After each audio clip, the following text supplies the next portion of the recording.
There are cities where loneliness doesn't come from being alone. It comes from being surrounded, from constant motion, constant noise, constant proximity, from never being physically isolated and yet never truly being noticed. If you've ever walked through a crowd and felt strangely absent, like you could vanish without disrupting anything, you already know this feeling. Cities like Tokyo and Hong Kong are often presented as marvels, efficient, advanced, perfectly tuned machines, and in many ways, they are. But there's a side to them that doesn't show up in travel videos or skyline photos. A psychological cost that doesn't arrive all at once. It builds slowly, quietly, until one day it just feels like the baseline. What makes this hard to see is that nothing appears broken. Trains arrive on time, streets are clean, systems work. From the outside, these cities look like success stories.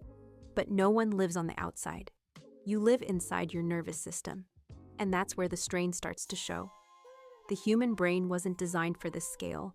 It evolved around small groups, repeated faces, familiar rhythms. Places where recognition wasn't optional, it was constant. You knew where you stood because people knew you. Not deeply, just enough. Enough to feel real.